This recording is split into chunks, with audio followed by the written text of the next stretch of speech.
دوستو 28 اپریل 1988 کو ہوائی کے خوبصورت جزیرے پر ایک جہاز اڑنے کے لیے تیار کھڑا تھا۔ اس کا نام ایلوہا ایئر لائنز فلائٹ 243 تھا۔ اس جہاز نے ہوائی کے ہیلو انٹرنیشنل ایئرپورٹ سے ہوائی کے ہی ہونولولو انٹرنیشنل ایئرپورٹ کی طرف سفر کرنا تھا۔ اس جہاز میں 95 لوگ سوار تھے، جس میں 6 جہاز کے ہی عملے کے لوگ تھے۔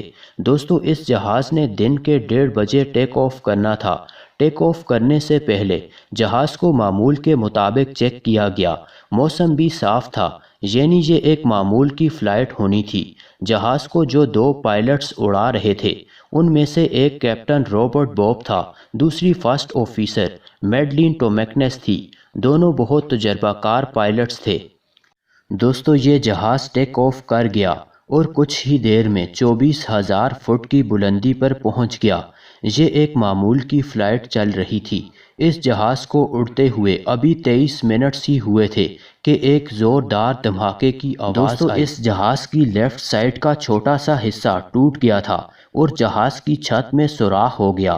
پائلٹس نے نوٹس کیا کہ یہ جہاز ایک دم سے لیفٹ رائٹ گھومنا شروع ہو گیا ہے اور پائلٹ سے جہاز کا کنٹرول چھوٹ گیا۔ دوستو اسی وقت جہاز کے اگلے والے حصے کی چھت 18 فٹ تک ٹوٹ کر ہوا میں اڑ گئی۔ اب پائلٹس اور جہاز کے اگلے حصے میں بیٹھے ہوئے مسافر آسمان کو دیکھ سکتے تھے اور جہاز 24,000 فٹ کی اونچائی پر اڑ رہا تھا۔ یہ دل دہلا دینے والا منظر تھا۔ یہ سب کچھ اتنے جلدی ہوا کہ پائلٹس کو کچھ سمجھ میں نہیں آیا کہ آخر ہوا کیا ہے۔ اتنی اونچائی سے تیزی سے اڑتا ہوا جہاز اور ہوا کا پریشر، مسافروں کو لگا کہ یہ ان کی زندگی کا آخری سفر ہے۔ دوستو افسوسناک بات یہ ہوئی کہ جہاز کی ایئر ہوسٹس 58 سالہ کلارا بیلے جہاز سے ہی ہوا میں اڑ گئی اور پھر اس کی لاش بھی کسی کو نہیں مل سکی۔ تمام مسافروں نے سیٹ بیلٹس باندھی ہوئی تھیں اور انہی سیٹ بیلٹس کی وجہ سے یہ اپنی سیٹس پر جمے رہے، لیکن کئی لوگ جہاز کے ٹکڑے لگنے سے شدید زخمی ہو چکے تھے۔ جہاز میں موجود پلیٹ گلاسز اور لوگوں کی چیزیں ہوا میں اڑنا شروع ہو گئی تھیں، لیکن اس موقع پر جہاز کے دونوں پائلٹس نے بہادری سے جہاز کے کنٹرول سنبھال لیے۔ اس وقت تک جہاز کا لیفٹ انجن بھی خراب ہو چکا تھا۔ ان کی قسمت اچھی تھی کہ اس وقت ایک اور ایئرپورٹ اس جہاز کے نزدیک تھا۔ اس کا نام کاہولوہی ایئرپورٹ تھا۔